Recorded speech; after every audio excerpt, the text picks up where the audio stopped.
menentukan informasi dan keakuratan berita. Tidak semua berita yang kita baca disimak, terkadang berita tersebut termasuk hoax dan berita bohong. 1. Berita sebuah teks disebut dengan berita jika memuat unsur 5W 1A, yaitu buat apa, menjelaskan peristiwa yang terjadi.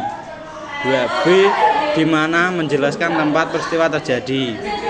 Siapa, menjelaskan orang atau pihak yang terlibat dalam suatu peristiwa tersebut. C, menjelaskan waktu peristiwa yang terjadi. Mengapa, menjelaskan alasan atau latar belakang peristiwa yang terjadi. F, bagaimana, menjelaskan proses atau kronologi peristiwa terjadi. 2. Langkah menganalisis teks berita. 1. Membaca teks berita dengan cermat. 2. Menentukan tema atau topik berita. C. Menentukan unsur 5W 1A berita. Mencatat informasi penting lain yang ada di dalam teks berita. 3. Langkah mengecek kebenaran berita. Amati tautan asal berita tersebut. Jika alamat tautan terdapat salah titik typo, itu biasanya hoax atau palsu. B. Amatilah sumber. Jika berita berasal dari media sosial yang tersebut patut diragukan kebenarannya akan, tetapi jika dari situs resmi maka bisa terpercaya. C. Amati judul berita. Jika berita bersifat provokatif atau memancing emosi dan jadi berita itu tidak benar, maka hoax.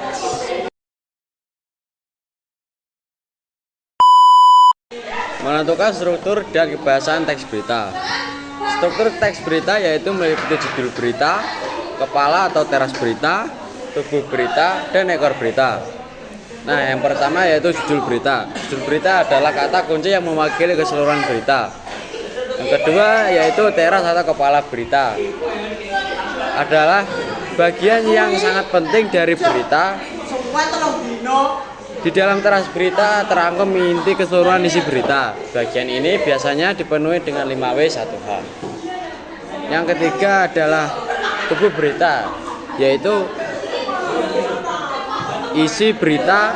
Dalam tubuh beritalah pembaca dapat mengetahui berita yang sesungguhnya. Bahasanya singkat, padat, dan jelas.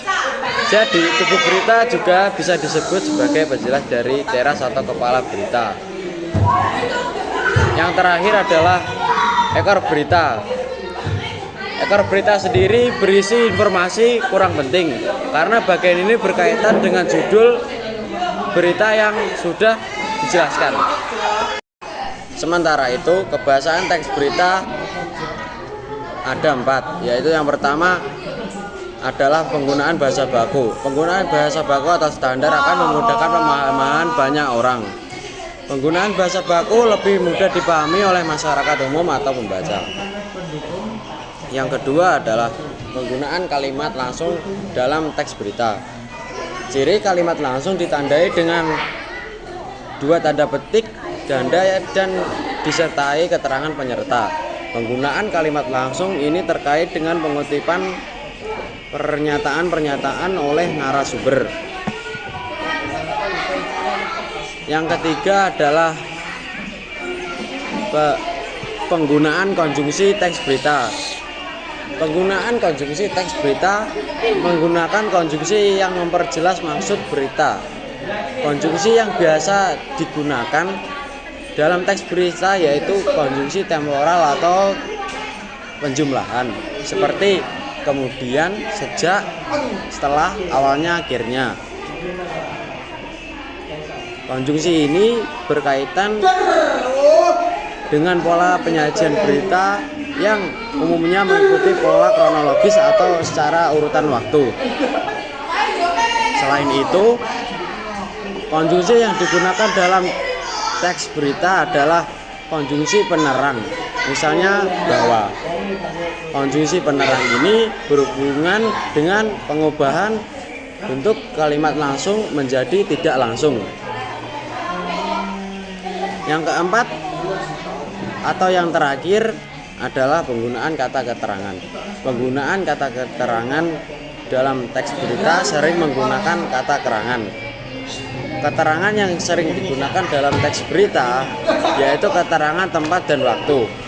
Keterangan tempat berkaitan dengan tempat, sedangkan keterangan waktu berkaitan dengan waktu terjadinya peristiwa. Terima kasih.